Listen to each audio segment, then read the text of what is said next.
Good morning everyone. So today we are going to start the next topic. So इससे पहले जो हमने topic finish कर लिया था that was Newton's first law of motion. Okay, तो हमने फर्स्ट लॉ ऑफ मोशन को फिनिश करने के साथ साथ एक टॉपिक का और स्टडी किया था. That topic was linear momentum. Okay, so linear momentum के बारे में मैंने आपको बताया था कि लीनियर मोमेंटम जो है that is a quantity and it is represented by the symbol small p and it's formula is mv. Means linear momentum is the product of mass and velocity. Okay, so actually linear momentum की जो definition है वो तो हम यही बताएंगे कि it is the product of mass and velocity. लेकिन अगर प्रैक्टिकली आपको लीनियर मोमेंटम को डिफाइन करना हो तो जैसा कि मैंने आपको बताया था कि if a body of mass m and moving with velocity v, कोई बॉडी अगर m मास की है, वेलोसिटी v से चल रही है, मोशन में है, तब we say that it has linear momentum. इसके पास लीनियर मोमेंटम है. अब लीनियर मोमेंटम जो है उसका क्या रोल होता है, तो लास्ट टाइम मैंने आपको बताया था कि if we take linear momentum as constant, दो ऑब्जेक्ट हैं और उन दोनों ऑब्जेक्ट के लिए लीनियर मोमेंटम कांस्टेंट है.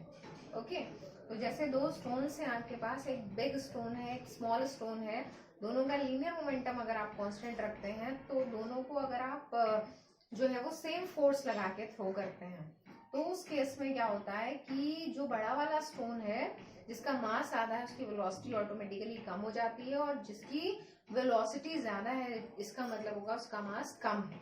तो एक केस तो यहाँ होता है कि linear momentum p is constant. अगर ये कंडीशन दे रखी है तो हमेशा मास और वेलोसिटी के बीच में जो रिलेशन है वो इनवर्स होगा. ठीक है, तो हमेशा कभी भी कोई भी ऐसी इक्वेशन हो, कोई भी फॉर्मूला हो जिसमें लेफ्ट साइड वाली क्वांटिटी कांस्टेंट आप ले रहे हैं, तो राइट में जो दो क्वांटिटीज लिखी है उनमें अगर मल्टीप्लाई है, प्रोडक्ट है, तो वो इनवर्स रिलेशन में होगी. ऐसा इसलिए होता है जैसे मान लीजिए आपने लिखा 6 is equal to multiply of 2 and 3, तो आपको नंबर 6 ही रखना है. आपसे कहा जा रहा है कि नंबर जो है वो सेम रहना चाहिए, 6 जो है वो कांस्टेंट रहना चाहिए, वो बदले ना. जबकि इन दोनों में आपको चेंजेस करने हैं, तो क्या चेंजेस करेंगे, तो आप ऐसे लिख सकते हैं इसको 3 इंटू 2. इसका मतलब हुआ कि आपने 2 को इंक्रीज करा, अगर 3 लिखा तो 3 इंक्रीज डिक्रीज हो गया और 2 बन गया. यानी कि अगर ये नंबर इंक्रीज होगा तो ऑटोमेटिकली ये डिक्रीज हो जाएगा. क्यों होगा ऐसा, क्योंकि ये जो क्वांटिटी है इसको कांस्टेंट रखना है, इसमें कोई भी चेंज नहीं कराना है. तो ये जो है आपका एक स्टेप इसमें ये आता है कि linear momentum remains constant then mass is inversely proportional to velocity. और आप इसमें जो मैंने अभी आपको एग्जांपल बताया स्टोन वाला एग्जांपल, वो आप यहाँ पर लिख सकते हैं कि बिग और स्मॉल स्टोन में हमेशा जो बिग वाला है उसकी वेलोसिटी कम हो जाएगी. ओके, दूसरी चीज है, अब एक केस यहाँ ये लेते हैं क्योंकि 3 क्वांटिटीज हैं. देखिए एक p है, एक m है, एक v है.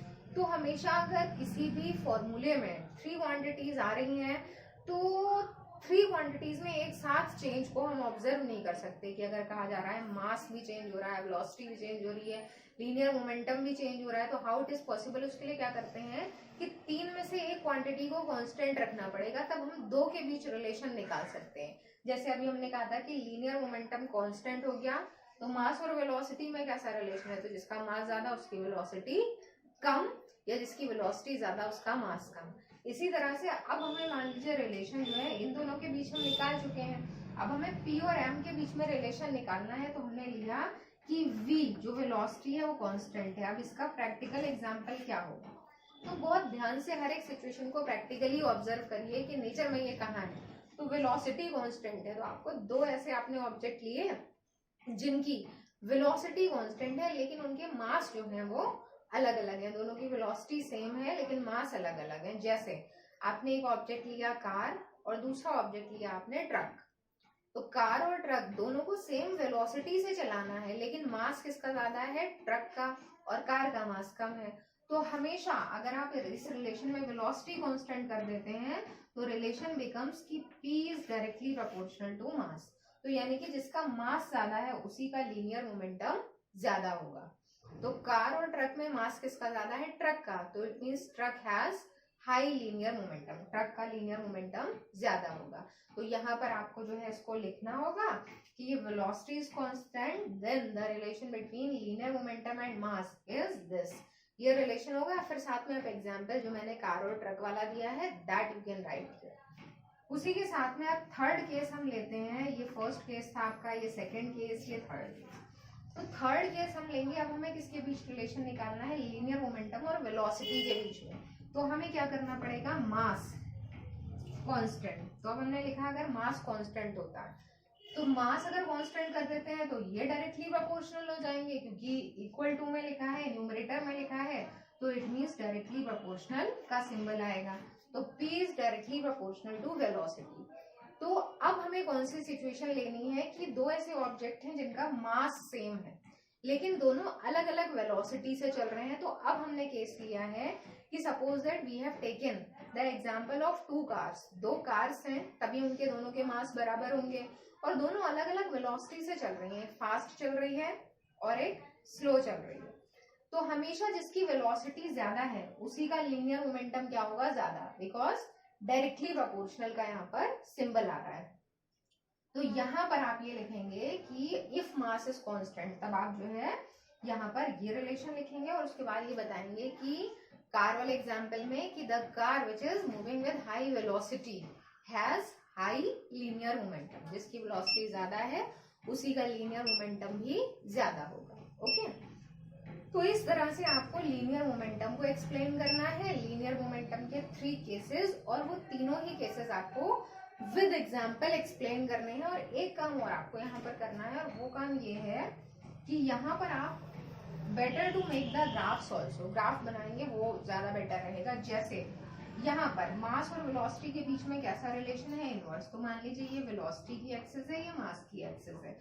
तो इस वाले केस के लिए जो ग्राफ बनेगा वो ग्राफ किस तरीके का होगा? It will be like this. क्योंकि आप ग्राफ्स बना चुके हैं, ग्राफिकल रिप्रेजेंटेशन ऑफ मोशन आप कर चुके हैं, तो यहाँ पर अगर आपको ग्राफ बनाना पड़ता है तो इस तरीके का ग्राफ का मतलब होगा कि अगर मास क्या होगा? डिक्रीज। ग्राफ देखिए नीचे की तरफ अगर आप स्टडी करते हैं इस डायरेक्शन में, तो अगर मास डिक्रीज होगा तो वेलोसिटी इंक्रीज होगी, और अगर आप ग्राफ को ऐसे स्टडी करते हैं तो जब वेलोसिटी डिक्रीज होगी तो मास इंक्रीज होगा।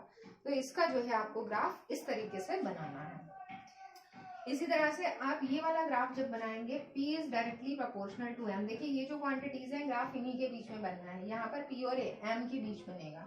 तो अगर ये एक्सेस हमने P ली है और ये वाली एक्सेस M ली है, तो जो P में चेंज हो रहा है वो M में होगा, या जो M में चेंज हो रहा है वही P में होगा। दोनों में इक्वल चेंज है। तो ग्राफ किस तरीके का बनेगा? इस तरीके का बनेगा। P is directly proportional to M। इसी तरीके से इसका ग्राफ अगर हम बनाना चाहें तो ये एक्सिस P होगी, ये एक्सिस वेलोसिटी होगी, और इसमें भी डायरेक्ट रिलेशन है। तो graph is again like this. Okay, so आपको विद एग्जांपल ये सारी चीजें लिखनी है, ग्राफ भी बनाना है, रिलेशंस भी लिखने हैं। तो ये टॉपिक जो है हमारा इसी से रिलेटेड है, आपका सेकेंड लॉ ऑफ मोशन। तो वो आपको तभी समझ में आएगा जब आप ये लिखेंगे। तो better to note it down, then I am starting the second law of motion.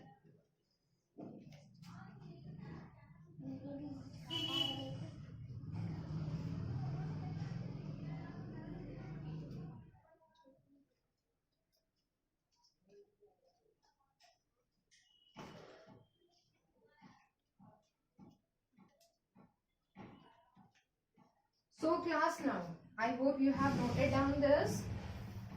तो अब हम जा रहे हैं स्टार्ट करने नेक्स्ट टॉपिक, और वो हमारा जो नेक्स्ट टॉपिक है दैट इज न्यूटन्स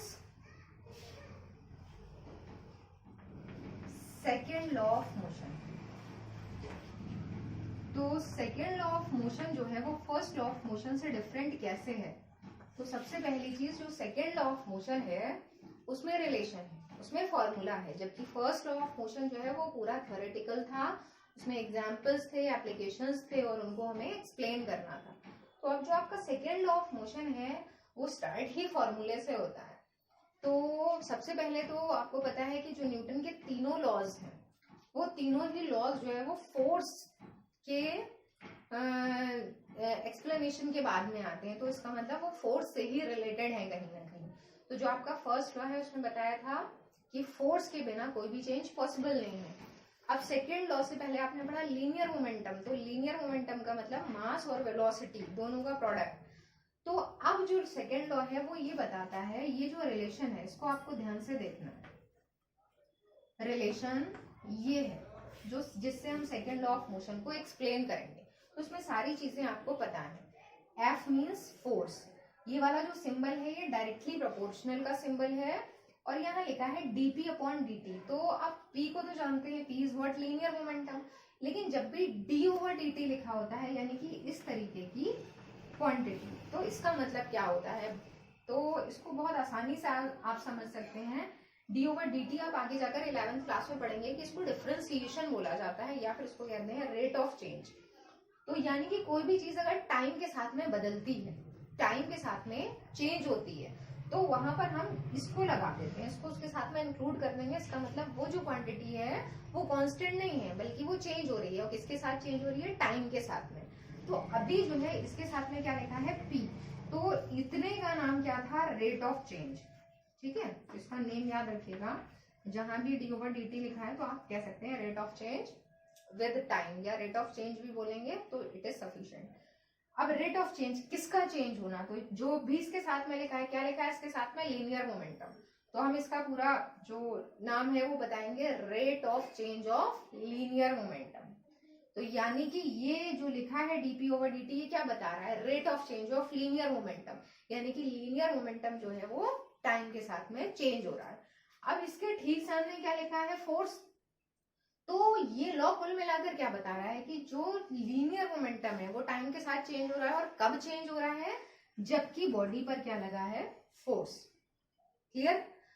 तो मुझे लग रहा है रिलेशन से आपको बहुत अच्छी तरह से समझ में आ सकता है कि ये जो पूरा फॉर्मूला लिखा है, क्योंकि according to your class standard 9th class में क्या होता है कि फॉर्मूलों को समझना बहुत टफ होता है, क्योंकि it is coming first time in your touch. 8th class तक इतने सारे फॉर्मूले नहीं होते हैं, 9th से थोड़ा स्टैंडर्ड जो है वो चेंज होना स्टार्ट होता है।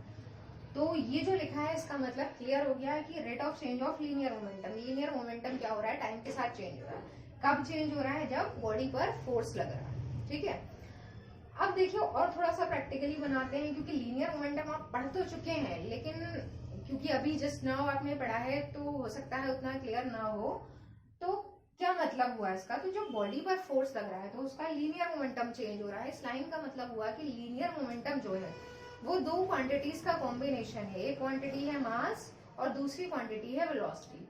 तो जब बॉडी पर फोर्स लगता है तो उसके मास और वेलोसिटी चेंज होते हैं, यही तो कहा जा रहा है लीनियर मोमेंटम के चेंज होने का मतलब। लेकिन हमने कंजर्वेशन ऑफ मास पढ़ा है कि मास जो है वो कभी चेंज नहीं हो सकता, जिस भी बॉडी का जितना मास है वो मास उतना ही रहेगा, कांस्टेंट रहेगा। एक आगे जाके थ्योरी ऑफ रिलेटिविटी होती है, वो चेंज ऑफ मास को भी बताती है, लेकिन हमें ये यहाँ पर वो स्टडी नहीं करनी है, क्योंकि वो जो है वो बहुत छोटी माइक्रोस्कोपिक बॉडीज यानी कि इलेक्ट्रॉन्स, प्रोटॉन्स, न्यूट्रॉन्स के लिए वर्क करता है। यहाँ पर क्योंकि बॉडी बड़ी है, जो भी हम मैक्रोस्कोपिक चीजें लेते हैं, स्टोन ले रहे हैं या कोई बॉल ले रहे हैं, जो भी ले रहे हैं, तो साइज में बड़े हैं, उनके लिए वो वर्क नहीं करेगा। तो फिलहाल हमें ये पता है कि बॉडी का मास तो बदल नहीं सकता, जितना है उतना ही रहेगा। अगर आप किसी बॉल को थ्रो कर रहे हैं तो उसमें जितने पार्टिकल्स है उतने ही रहेंगे, उसमें कम या ज्यादा नहीं हो सकते। तो फिर चेंज क्या होगा, तो मास अगर चेंज नहीं हो रहा है तो it means velocity will change. Velocity means उसकी स्पीड बदल सकती है और उसकी डायरेक्शन बदल सकती है।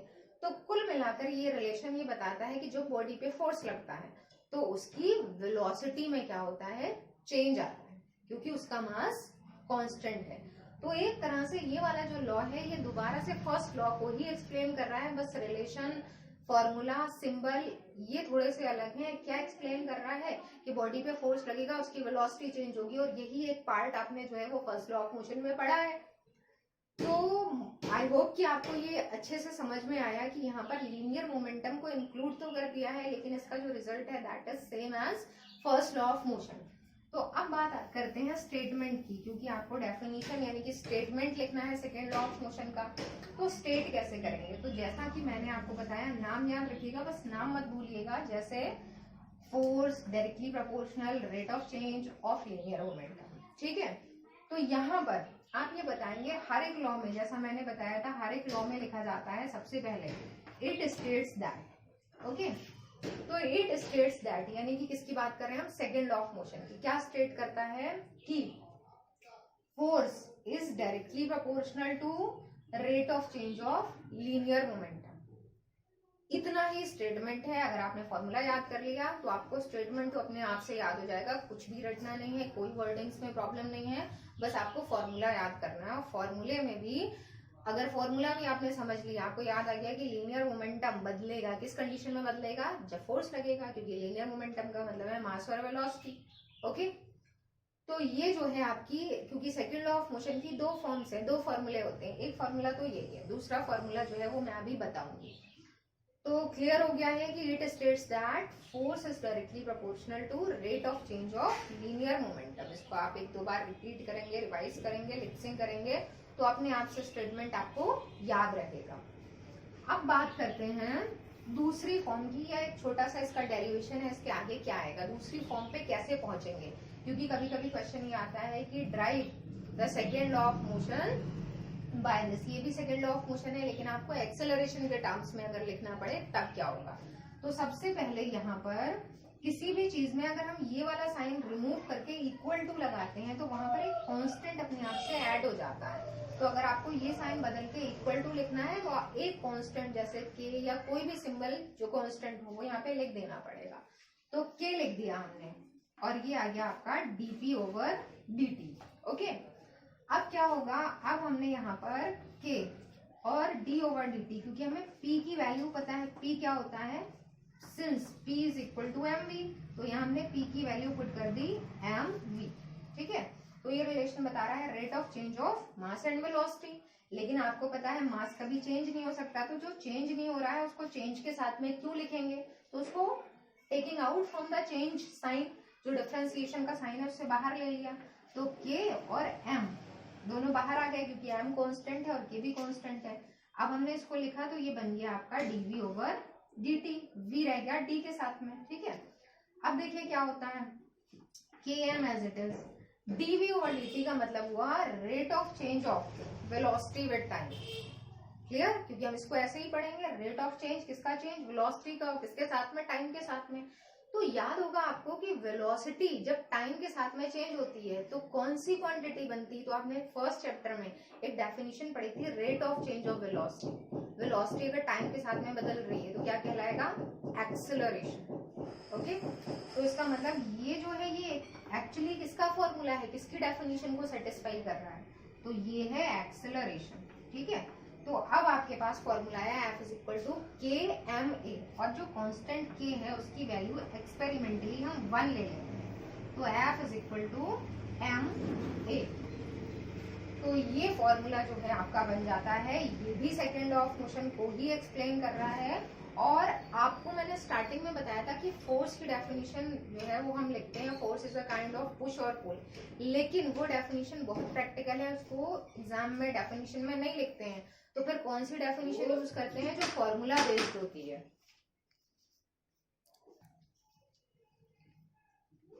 सो हियर फोर्स की दूसरी डेफिनेशन कौन सी बनती है कि force is the product of mass and acceleration.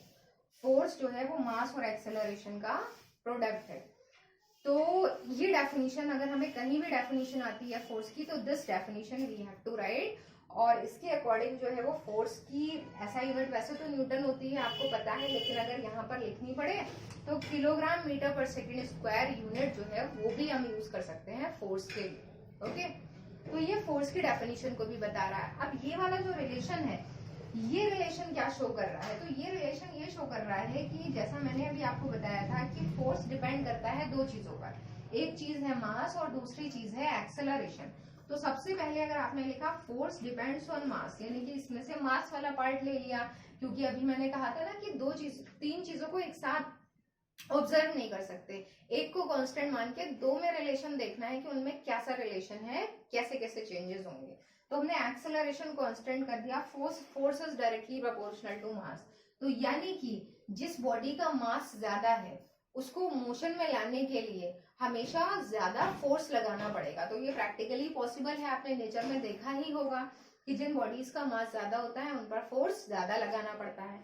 या फिर अगर आप F is directly proportional to A study करें तो जिस बॉडी में एक्सेलरेशन ज्यादा हो रहा है, एक्सेलरेशन का मतलब उसकी स्पीड में चेंज, उसकी वेलोसिटी में चेंज, यानी कि एक सडनली उसकी स्पीड हाई हो गई या बहुत हाई थी, सडनली जो है उसकी स्पीड 0 या कम हो गई, तो इसका मतलब उसके जो एक्सेलरेशन को चेंज करना है उसके लिए ज्यादा फोर्स लगाना पड़ेगा। तो दोनों ही चीजें प्रैक्टिकली पॉसिबल है, नेचर में अवेलेबल है। आपने देखा ही होगा, इनके बहुत सारे एग्जांपल्स देखे होंगे कि फोर्स जो है वो मास पे भी डिपेंड करता है, हैवी चीजों पे ज्यादा फोर्स लगाना पड़ता है, और फोर्स एक्सेलरेशन पे भी डिपेंड करता है, ज्यादा एक्सेलरेट कराने के लिए ज्यादा फोर्स लगाना पड़ेगा।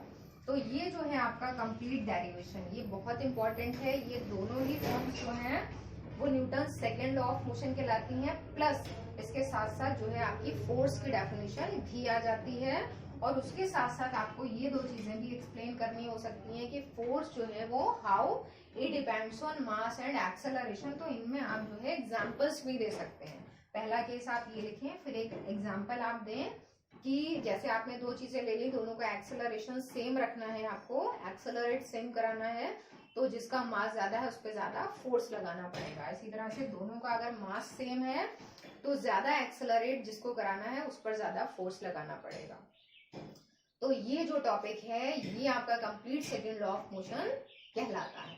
तो सेकेंड लॉ ऑफ मोशन जो है उसके बहुत सारे प्रैक्टिकल एप्लीकेशंस भी हैं, ऑब्वियसली उसके भी एग्जांपल्स प्रेजेंट हैं, जैसे कि आपके जो है वो फर्स्ट लॉ ऑफ मोशन के एग्जांपल्स थे।